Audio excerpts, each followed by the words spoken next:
नमस्ते मित्रों, मेरा नाम है चंदन कुमार राय और आज हम लोग क्लास 10 का जो चैप्टर है 2 बहुपद, इसके बारे में पढ़ेंगे। सबसे पहले बहुपद जानने के लिए हम लोग ये जानें कि चर राशि क्या होता है। चर राशि, चर का मतलब ऐसे देखिए ना, चर का अर्थ क्या होता है, मतलब चरना, यानी गाय क्या करती है, घास चरती है। उसी प्रकार से ऐसे समझना ना कि चरना यानी हमेशा बदलता रहता है। चर राशि को इंग्लिश में कहते हैं वेरिएबल। क्या कहते हैं? वेरिएबल। जिसका मान बदलता रहता है उसे क्या कहते हैं? चर राशि। समझ में आया तुमको? जिसका मान बदलता रहता है उसे क्या कहते हैं? चर राशि कहते हैं। चर राशि उसे कहते हैं जिसका मान बदलता रहता है। जैसे एग्जाम्पल में देख लीजिए, X Y Z A B C या क ख ग घ। क्योंकि एक्स का मान अगर 3 रखिएगा तो एक्स का वैल्यू बदल जाएगा, 3 हो जाएगा। एक्स का मान अगर 4 रखिएगा तो एक्स का वैल्यू बदल जाएगा, 4 हो जाएगा। यानी जिसका मान बदलेगा उसे हम लोग क्या कहेंगे? चर राशि कहते हैं। ठीक है ना? अब आगे देखिएगा, उसके बाद होता है अचर राशि। अचर राशि अगर हम लोग कहें तो इसको कहते हैं कांस्टेंट। क्या कहते हैं?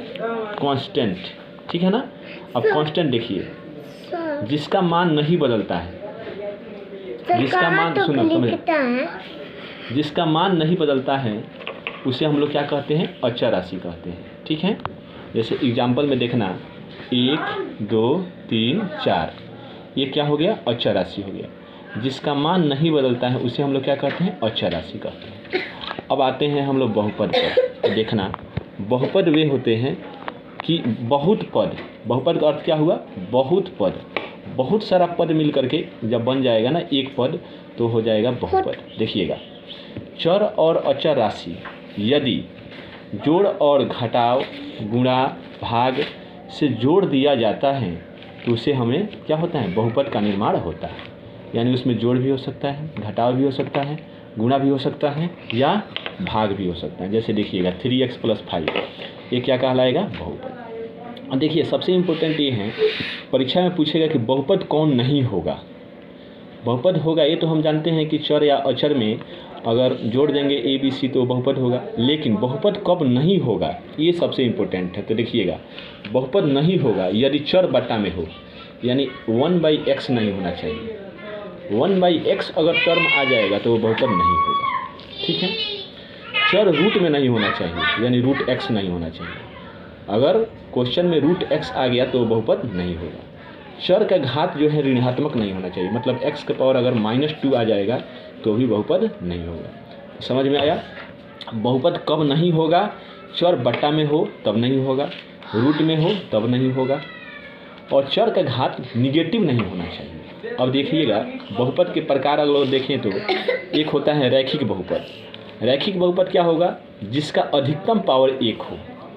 अधिकतम पावर क्या हो? 1 हो। जैसे 5x, ये क्या हो गया? x का पावर क्या है? कुछ नहीं है तो 1 है, तो यह होगा रैखिक बहुपद। 3x², तो x का अधिकतम पावर क्या है? 2 है, तो यह जो होगा आपका द्विघात बहुपद होगा। रैखिक नहीं होगा क्योंकि अधिकतम पावर क्या होना चाहिए? 1 होना चाहिए, यह नहीं होगा। 3x मान लीजिए केवल 3 लिख दिए, यानी x का पावर 0। 3 का मतलब क्या हुआ? x का पावर 0, यानी x का पावर 0 का वैल्यू 1 हो जाएगा, तो पुनः पहले वाला आ जाएगा, तो ये भी बहुपद नहीं होगा। आगे देखते हैं द्विघात बहुपद। तो द्विघात बहुपद क्या होता है? क्वाड्रेटिक इक्वेशन कहते हैं, क्वाड्रेटिक पोलिनोमियल कहते हैं। इसमें अधिकतम घात क्या होना चाहिए? 2 होना चाहिए। अधिकतम घात क्या होना चाहिए? 2। जैसे देखिए, x² + 5, अधिकतम घात क्या हो गया? 2।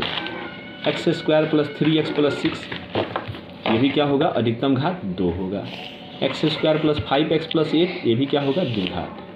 त्रिघात बहुपद समझ लीजिए, अधिकतम पावर क्या होना चाहिए बाबू? 3 होना चाहिए। क्या होना चाहिए? 3। अधिकतम पावर क्या होना चाहिए? 3 होना चाहिए, तो वो होगा त्रिघात बहुपद। शून्यक निकालने का याद रखिएगा, फार्मूला होता है इसमें। शून्यक मतलब उसका जीरोज कहते हैं।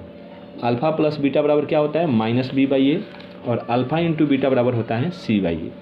और याद रखना कि द्विघात समीकरण का जो व्यापक रूप होता है, ये कभी कभी परीक्षा में पूछता है, ऑब्जेक्टिव में पूछ देगा कि द्विघात समीकरण का व्यापक रूप क्या होता है। तो याद रखिएगा, वो होता है ax² + bx + c।